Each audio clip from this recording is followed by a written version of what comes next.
आचार्य श्री आदि सागर महावीर कीर्ति विमल सागर जी महाराज की, तपस्वी सम्राट गुरुदेव आचार्य श्री सन्मति सागर जी महाराज की, बोली परम पूज्य अभिनव कुंद कुंद साक्षात समय सार आचार्य भगवान श्री सुनील सागर जी गुरुदेव की, बोली आचार्य संघ की जय कर गुरुदेव का।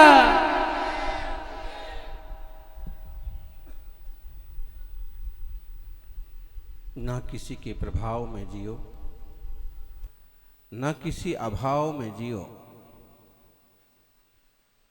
ना किसी अभाव में जियो, ना किसी प्रभाव में जियो। ये जिंदगी है आपकी, अपने स्वभाव में जियो। अक्सर अगर हम किसी अभाव में जीते रहते हैं कि हमें यह नहीं मिला है, हमें वो नहीं मिला है, उनके पास ये सब कुछ है और हमारे पास नहीं है,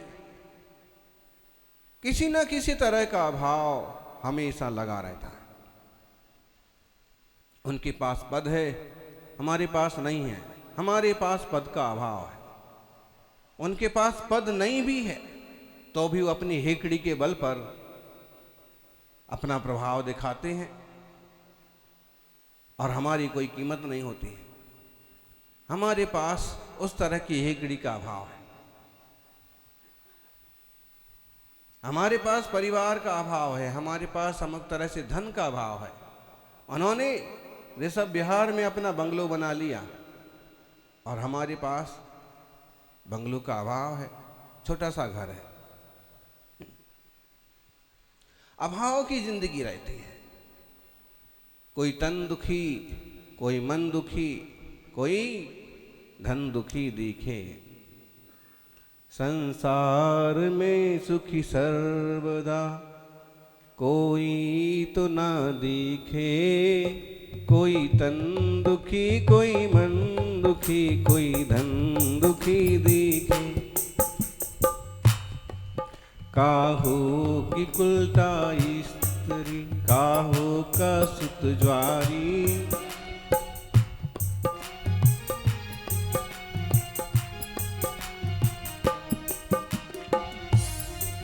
खाते दवा नित वैद्य की, नहीं फायदा दिखे। कोई तन दुखी, कोई मन दुखी, कोई धन दुखी दिखे।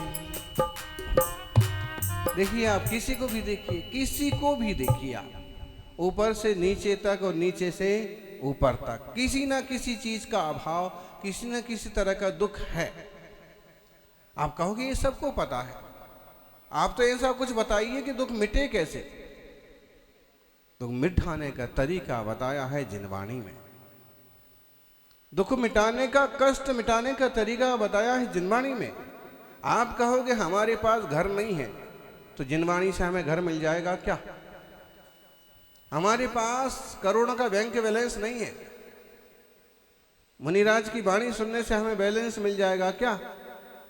ध्यान रखिए, ये कुछ मिले ना मिले, लेकिन जिनवाणी से वो मिल जाएगा कि ये सब नहीं मिलने के बाद भी आप आनंद महसूस करोगे, शांति महसूस करोगे। वो ज्ञान की चाबी मिल जाएगी कि आपके ख्याल में आ जाएगा कि जो जो इकट्ठा किया जा रहा है ये किसी का ना होता था, ना होता है और ना होगा। ऐसे में जो कुछ प्राप्त है मुझे जो कुछ प्राप्त है वह अपने आप में पर्याप्त है। यूं तो इस भूमंडल पर बहुत कुछ व्याप्त है, यूं तो इस भूमंडल पर बहुत कुछ व्याप्त है, लेकिन सुखी वही है जो ऐसे सोचता है कि जो प्राप्त है वही पर्याप्त है। नहीं तो किसको सुख है? सभी अभाव में जीते हैं। सद्भाव की दृष्टि नहीं होती है, मुझे ये मिल गया है मैं इसकी कीमत करूं। देखिएगा आप, कई लोग होते हैं जिन्हें अपने माता पिता से ही नफरत होने लगती है। क्या किया इन्होंने, क्या दिया इन्होंने। हमारा एक दोस्त है, करोड़पति है, उसके माँ बाप करोड़पति है, कई बार पत्नी से नफरत होने लगती है, पड़ोसी की घरवाली बहुत अच्छी है, विनम्र है, सुंदर है, तुम्हें जो मिला है उसकी कीमत क्यों नहीं करते हो? समय सार की शुरुआत बोले आप परिवार से हो रही है।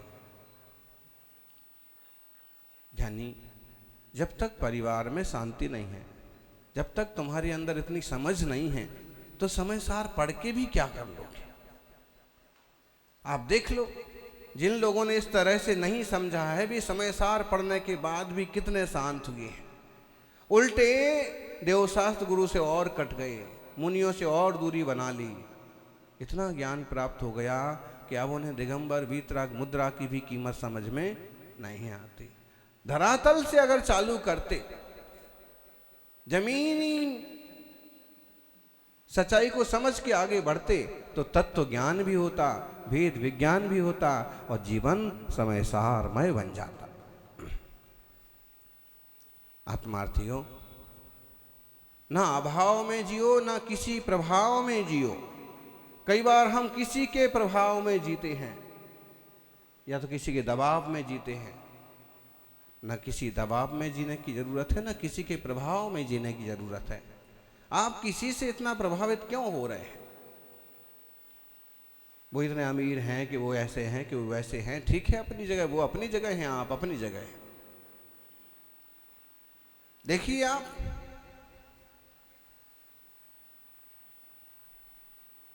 आकाश में चील को उड़ता देख करके, आसमान में बाज को उड़ता देख करके चिड़िया कभी डिप्रेशन में आती है?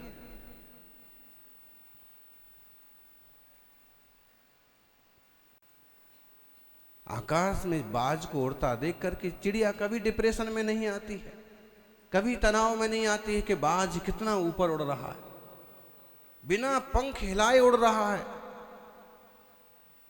चिड़िया जितना उड़ती है, जैसा उड़ती है, वो अपने आप में उतने में खुश है। और हम जब इस तरह से तुलना करने लग जाते हैं, और तुलना करें, एक बार थोड़ा सा जम भी जाएगा कि आप तुलना करके आगे बढ़ने की कोशिश करें, लेकिन आगे बढ़ने की कोशिश की बजाय ज्वेलसी और तकलीफ पैदा हो जाती है कि आखिर ये ऐसा क्यों, ये इतना ऊंचा क्यों उड़ रहा है।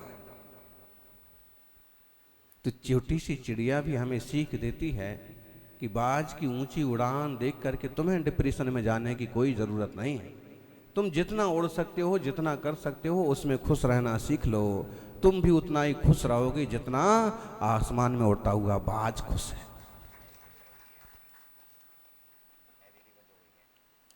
ना अभाव में जियो, ना प्रभाव में जियो। कई बार हम अपने ऊपर हम अपना ही एक तरह का प्रभाव बनाने की कोशिश करते हैं, हमारा खुद का ईगो। बहुत सारे लोग प्रवचन में क्यों नहीं आ पाते? बहुत सारे लोग क्यों वैयावृत्ति में नहीं आ पाते? आज कहोगे, आप कह सकते कि नई पीढ़ी की रुचि नहीं है। सर्वथा ऐसा नहीं है। बहुत सारे युवा यहाँ बैठे हुए हैं, युवाओं की भी रुचि है धर्म में, लेकिन कई सारी चीजें ऐसी हैं कि परिवार के ही कुछ बड़े लोगों ने ऐसा समझ रखा है कि वे पहले नंबर की, पहले लाइन में बैठने वाले लोगों में से हैं, वे मंच पर बैठने वाले लोगों में से हैं, और वे तब जाने वाले हैं जब उन्हें निमंत्रण आए। बिना निमंत्रण के वे किसी धर्म सभा में भी नहीं जा सकते, बिना निमंत्रण के वो मंदिर भी नहीं जा सकते, बिना निमंत्रण के उनने जो अपनी एक छवि गढ़ ली खुद ही। ये बात ठीक है कि आप अच्छे दानी, अच्छे धर्मात्मा, आप अच्छे परिवार से थे, तो लोगों ने आपको निमंत्रण देना उचित समझा, और तुम्हें 2-4-10 बार निमंत्रण क्या मिल गया, तुमने अपने आप को वीआईपी समझ लिया, और अब बिना बुलाए मंदिर जाने में भी तुम्हें शर्म लगती है। किसका नुकसान हो रहा है और किसके द्वारा हो रहा है? इसके आगे पीढ़ियों का भी नुकसान हो रहा है। बेटे बेटियों पर वही संस्कार आ रहे हैं कि कभी कोई बुलाएगा स्पेशल तो जाएंगे, वरना दोस्तों के साथ घूमने जाना है आज। और जब वो इधर टाइम नहीं देंगे तो टाइम कहीं तो देंगे। बात समझ में आ रही है? ये मंडल बैठे हैं, तो मंडल वाले अभी हमको आज बुलाया था तो आज हम वहाँ गए थे, अब कल कहीं दूसरी जगह बुलाएंगे तो हम वहाँ जाएंगे। परसों कहीं तीसरी जगह बुलाएंगे तो जाएंगे, और ना बुलाएंगे तो बोलो ज्ञानी। प्रधानों के साथ सबसे बड़ी समस्या, प्रधान समस्या यही है। क्या? जो अंतरंग से धर्म में भीगे हुए नहीं हैं, ऐसे प्रधान या मंत्री या कोई अच्छे सक्षम व्यक्ति के साथ सबसे बड़ी समस्या यही है कि वो अपने मन से गुरु चरणों में भी नहीं जा सकता, और कभी हिम्मत भी करे तो उसे ऐसे लगता है कि बिना बुनाए कैसे चले जाऊं। लोग कोई देखेगा तो भाई साहब आप आ गए, अरे कैसे आ गए आप, ये भी समस्या। तो ये सारी कुछ चीजें ऐसी हैं कि हमारा ही हम पर ऐसा दुष्प्रभाव है, हमारा ही हमारे मन पर या हमारे मन का हमारे चेतन पर ऐसा दुष्प्रभाव है जो हमें नुकसानदायक सिद्ध हो रहा है। इस पर चिंतन करने की जरूरत है। आप कहोगे महाराज जी इस ढंग से तो कोई सोचता ही नहीं। अभी तक बोले इस जीव को मोक्ष हो जाता, लेकिन हमारा मोह मोक्ष नहीं होने देता, हमारा मान झुकने नहीं देता। हम कैसे मान लें कि बहुत अच्छे गुरु हैं, हम कैसे मान लें कि इन्हें भी समय सार का ज्ञान है। हम तो ये जानते हैं कि जो टोपी लगा के आते हैं उन्हें ही समय सार का ज्ञान होता है।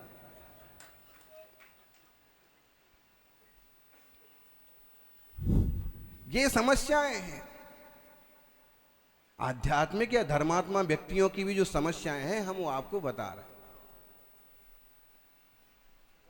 और इस तरह के प्रभाव में, इस तरह के दबाव में, अपने आप के दबाव में वो अपने आप का स्वभाव नहीं पहचान पाते। यानी न किसी अभाव में जियो, न किसी के प्रभाव में जियो। जिंदगी चैतन्यमय ज्ञान घन स्वभाव, जिंदगी है आपकी अपने स्वभाव में जियो। कितनी सारी समस्याएं होती हैं, लोग बहुत दुखी हैं। क्यों दुखी हैं? घर में बड़ी बहू की कीमत हो गई तो छोटी बहू दुखी, और छोटी की कीमत हो गई तो सब जगह कहीं भी, स्कूल में भी 50 विद्यार्थी हैं, उसमें से एक को कैप्टन बना लिया तो 2 4 10 तो दुखी हो ही जाएंगे। एक कौन सा होशियार है जो इसे कैप्टन बना दिया? जबकि ध्यान रखना, कैप्टन अक्सर कर उसे बना दिया जाता है जो सबसे ज्यादा ऊधमी बच्चा होता है।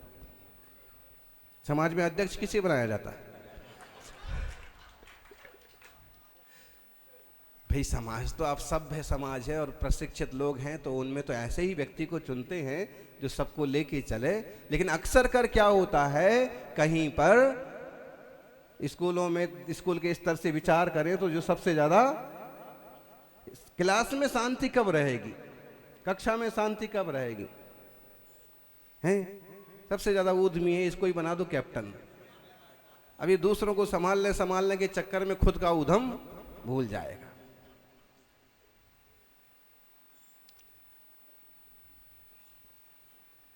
यानी प्रबुद्ध हैं, समाज के अध्यक्ष और प्रधान वगैरह प्रबुद्ध हैं, उन पर भले ये बात घटे कहीं ना घटे, लेकिन इतना निश्चित समझिए कि हम किसी ना किसी तरह के दबाव में, किसी न किसी प्रभाव में अपने चेतन स्वभाव को भूले हुए हैं। हम इसलिए थोड़ी ना मंदिर जा रहे कि कोई हमें बुला रहा है, कि किसी का निमंत्रण आया है। वो तो दूसरे नंबर वाली बात है। पहली बात तो यही है कि मुझे खुद भी अपना हित साधना है, मुझे खुद भी देवशास्त्र गुरु के सानिध्य की प्यास है। लोकसभा अध्यक्ष आए थे तो उनके पास लोग गए, एक बार गए तो उन्होंने कहा कि भाई मेरे को सब पता है कि महाराज जी ने जयपुर चतुर्मास किया है, महाराज जी दिल्ली तरफ आ गए हैं, मेरा भी खूब मन है। दूसरी बार फिर गए, मैं खुद मन से आना चाहता हूं, लेकिन मेरे कुछ ऐसी बातें हैं, कुछ तासीर है, कुछ स्वास्थ्य है, और थोड़ा सा अनुकूल लगा तो एंड टाइम पर ही सही, थोड़े समय के लिए सही, आपके बड़े कार्यक्रम में उपस्थित हो भी गए। अब देखिए इसमें कहने का आशय क्या है, खुद की प्यास है, इसलिए इस आपका निमंत्रण तो दूसरे नंबर पर है, मेरी इच्छा पहले नंबर पर है। मुझे खुद भी आना है, मुझे खुद मंदिर जाना है, मुझे खुद रोज स्वाध्याय में बैठना है। जब ये अवसर मिला है तो क्यों नहीं मैं 1 घंटा आधा घंटा ये मुनि चरणों में बैठ करके कुछ बातें सुनूं। हो सकता है कि मेरे ध्यान में भी कुछ बातें आएंगी। ऐसा मंगलमय जिन मार्ग है, सौभाग्यशालियों स्वभाव की दृष्टि करने के लिए अपन समय सार जैसे शास्त्र का मंगलाचरण करेंगे और इसके साथ जिनवाणी के उन सारे तत्वों को लेंगे, तथ्यों को लेंगे जिनके माध्यम से हमारी रुचि जिन धर्म में बढ़े, हमारी निर्मलता बढ़े, हमारी शांति बढ़े। कई बार त्याग करने के बाद भी शांति नहीं बढ़ पाती, जुड़ाव कहीं ना कहीं बना रहता है। अगर अपन को सही रूप से मोक्ष मार्ग में बढ़ना है, अपने जीवन की कीमत करना है, तो मान को झुकाना पड़ेगा। मान छोड़े बिना जिनवाणी का स्वाध्याय भी नहीं कर सकते। मुनिराज नहीं समय सार जानते क्या? भाई आप केवल समय सार पढ़ने वाले कुछ लोगों को देखें कि वे समय सार पढ़ रहे हैं, अच्छी बात है, जिनवाणी का स्वाध्याय हो रहा। मुनिराज भी तो कर रहे हैं। मुनिराज तो और विशेष रूप से करने के अधिकारी हो गए, उनने तो और छोड़ दिया है अंतरंग बहिरंग परिग्रह। तो उन्हें अपने आप में डूबने के बहुत सारे अवसर हैं। यानी श्रावक का जीवन काजल की कोठरी है। क्या समझे जी? श्रावक का जीवन काजल की कोठरी है। कितना अभ्यास करे, कितना पुरुषार्थ करे, कितनी मेहनत करे, फिर भी एक ना एक विकल्प आए बिना रहेगा नहीं। काजल की कोठरी में जाने वाला, रहने वाला कितना बच के चले, कहीं ना कहीं थोड़ा तो काजल का धब्बा, एक दाग लाग है पे लाग है पे लाग है।